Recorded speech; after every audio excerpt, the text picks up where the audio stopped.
এই কবরের আযাব নিয়ে আমরা অনেক সময় অনেক বিভ্রান্ত হই। কোনো সময় আজমাবিল শুনি যে কবরে ভীষণ শাস্তি হবে, আযাব হবে।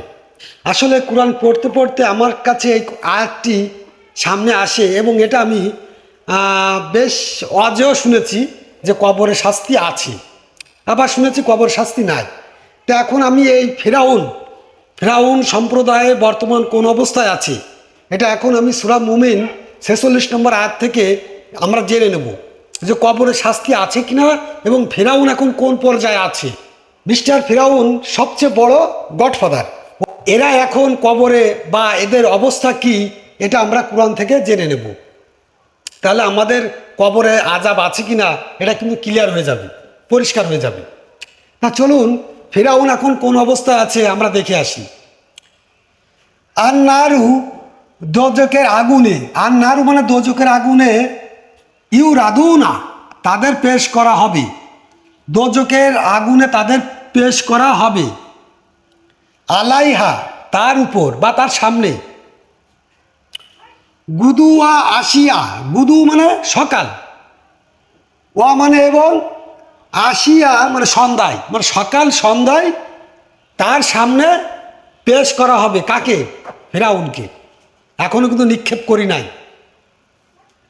ওয়া ওয়া মানে এবং, ইয়াউমা যেদিন, তা কুমু সংগঠিত হবে, অনুষ্ঠিত হবে, আশা আতু কিয়ামত, আশা আতু মানে কিয়ামত, মানে যেদিন কিয়ামত সংগঠিত হবে, আত খিলু প্রবেশ করানো হবে, আলা অনুসারী, ফিরাউনের অনুসারীদেরকে সেদিন নিক্ষেপ করা হবে। কখন? কিয়ামতের দিন, মানে কিয়ামত বিচারের পরে তাকে নিক্ষেপ করা হবে।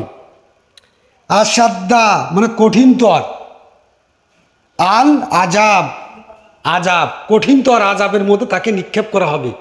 প্রিয় দর্শক, এই আয়াতটা পড়ে কিন্তু ক্লিয়ার হয়ে গেলাম যে ফেরাউন এখনও দোজকের ভিতরে নিক্ষেপ হয়নি, তাকে সকাল সন্ধ্যায় দেখানো হচ্ছে এবং যেটা তাপ সেটা অনুভব করছেন অবশ্যই, কিন্তু তাকে যে শাস্তি দেওয়ার দরকার সেটা কিন্তু এখন সে পাচ্ছে না।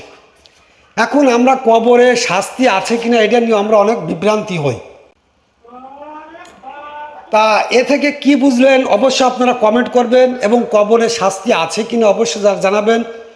অবশ্যই আমি জানি যে মৃত্যুর পরে কোরআন পড়ে যতটুকু বুঝি যে মৃত্যুর পরে প্রত্যেক মানুষকে ইল্লিন এবং সিজ্জিনে রাখা হবে এবং এই সিজ্জিনেই ফিরাউনকে রাখা হয়েছে, এই আয়াত পড়ে বোঝা যায় এবং তাকে কিয়ামতের পরে বিচারের পরে নিক্ষেপ করা হবে ফাইনালভাবে। তো আমরা আর একটি আয়াত দেখে নেব, সূরা ইয়াসিন 52 নম্বর আয়াত। কোয়ালু ইয়াওয়ালা না, কোয়ালু মানে তারা বলবে, ইয়াওয়ালা না হায় আমাদের দুর্ভোগ, মানে কে, বাসা না আমাদেরকে উঠালো, মানে যারা কবরে আছে তারা বলছে যে হায় আমাদের দুর্ভোগ, কে আমাদেরকে উঠালো।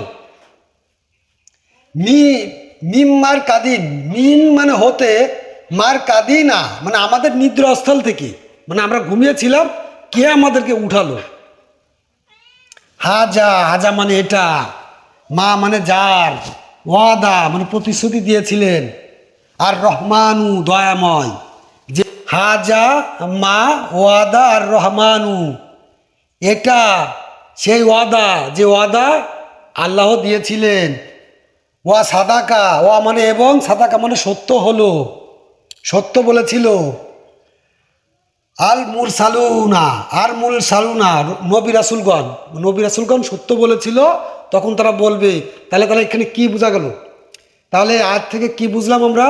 যে এরা নিদ্রিত অবস্থায়, মানে নিদ্রা অবস্থায় আছে এবং যখন সিংহা ফুঁক দেওয়া হবে তখন তারা উঠছে, উঠার পরে বলছে হায় আমাদের দুর্ভোগ, হায় আমাদের দুর্ভোগ, আমরা নিদ্রা অবস্থা ছিলাম, কে আমাদেরকে উঠালো।